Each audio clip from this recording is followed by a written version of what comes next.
ជំរាបសួរបងប្អូនទាំងអស់គ្នាថ្ងៃនេះដែរគឺខ្ញុំសូមពឹងបងប្អូនទាំងអស់គ្នាជួយ share វីដេអូនេះម្នាក់មួយនេះគឺជាទីតាំងកន្លែងកែច្នៃម្ហូបអាហារជាពិសេសគឺត្រីងៀតត្រីប្រឡាក់របស់យើងហ្នឹងគឺយើងសាងសង់អត់ទាន់ហើយគឺយើងឲ្យបាន 90% ហើយអញ្ចឹងនៅខាងក្នុងគឺយើងអាចធ្វើការកែច្នៃម្ហូបអាហារឬក៏ត្រីងៀតត្រីប្រឡាក់សម្រាប់ជួយបងជនភេសសកហើយនឹងតបយើងបាន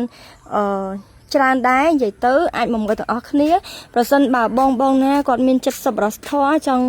លក្ខណៈថាបានទីតាំងនិយាយទៅគឺយើងមានលទ្ធភាពក្នុងការផ្ដល់ទីតាំងជូនអញ្ចឹងណាកន្លែងរបស់យើងនេះគឺទើបតែឲ្យថ្មីហ្មងនិយាយទៅយើងមានលទ្ធភាពជួយតិចតួចតាមលទ្ធភាពដែលអាចធ្វើទៅបានប៉ុន្តែប្រសិនបើមានអ្នកមានធនធានគាត់អាចប្រើប្រាស់ទីតាំងនេះបានគឺយើងអាចផ្ដល់ជូនបានអញ្ចឹងណាទំហំដីរបស់យើងគឺរៀងធំដែរ2ហិកតាហើយអានេះគឺជាទំហំសាច់ក្នុងដែលយើងអាចធ្វើការកែច្នៃផ្សេងបានអញ្ចឹងណាហើយទីតាំងខ្ញុំនេះគឺនៅខេត្តសៀមរាបគឺនៅខាងម្ដុំដំដែកវាចិត្តខ្លាំងមែនតើដោយសារតែបងប្អូនជនភេសសកយើងភាគច្រើនខ្លាំងមែនតើហ្នឹងគឺភេសសកមកខាងសៀមរាបនេះបើតាមរបាយការណ៍ពីក្រសួងការពារជាតិខ្ញុំឃើញរហូតដល់3000គ្រួសារជាងដែលសរុបមនុស្សដល់10000នាក់ជាងអញ្ចឹងណាអាហ្នឹងគិតថាម្សិលមិញទេតែថ្ងៃនេះអត់ដឹងថាមានប្រមាណទៀតទេអញ្ចឹងគឺយើងមានបន្ទប់សម្រាប់ការធ្វើការនេះគឺបន្ទប់សម្រាប់មើលក្មេងបង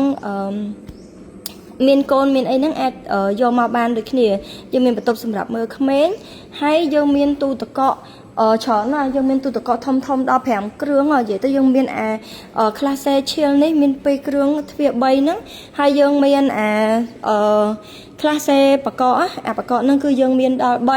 3យើងអាចធ្វើឲ្យយើងអាចយើងមានកន្លែងខ្លះសេកន្លែងស្តុកតុកកន្លែងអីយើងល្អអញ្ចឹងណាហើយនេះគឺបន្ទប់សម្រាប់វិចខ្ចប់អញ្ចឹងសម្រាប់បងដែលគាត់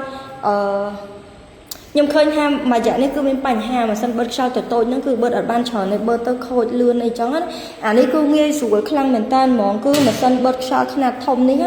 គឺយើងបឺតបានលឿនហើយបឺតអស់ខ្យល់ល្អហើយគឺវាអត់ដូចអាខ្នាតតូចទេហើយយើងមានកន្លែងធ្វើការដែលងាយស្រួលក្នុងការធ្វើការ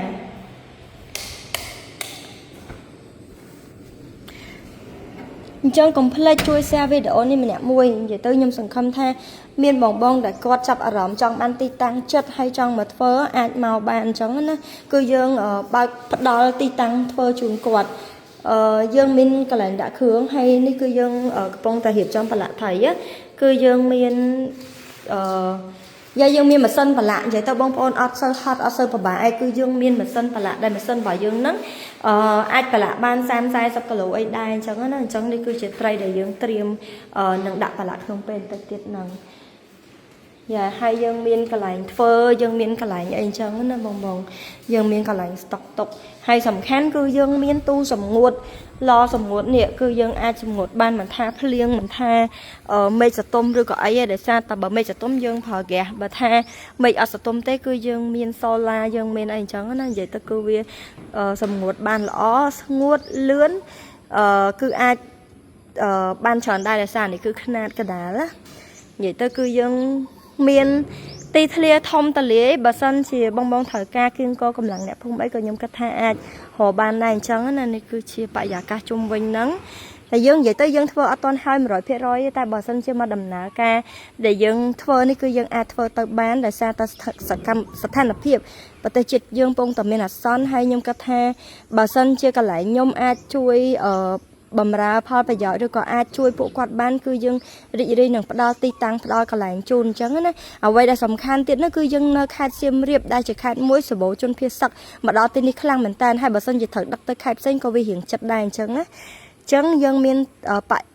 ទីធ្លាធំទលាយើងមានកន្លែងផលិតហើយនៅទីនេះគឺយើងមានអ្នកភូមិខ្ញុំគិតថាអាចគៀងកោពួកគាត់ឲ្យមកជួយបានអញ្ចឹងសូមបងប្អូនជួយ share វីដេអូនេះម្នាក់មួយដើម្បីស្វែងរក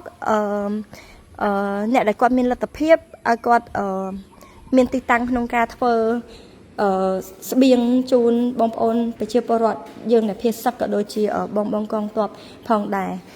អត់មានអីច្រើនទេវីដេអូនេះមានតែប៉ុណ្្នឹងឯងសូមតែជួយ share ម្នាក់មួយអរគុណច្រើនសូមជម្រាបលាបាយបាយ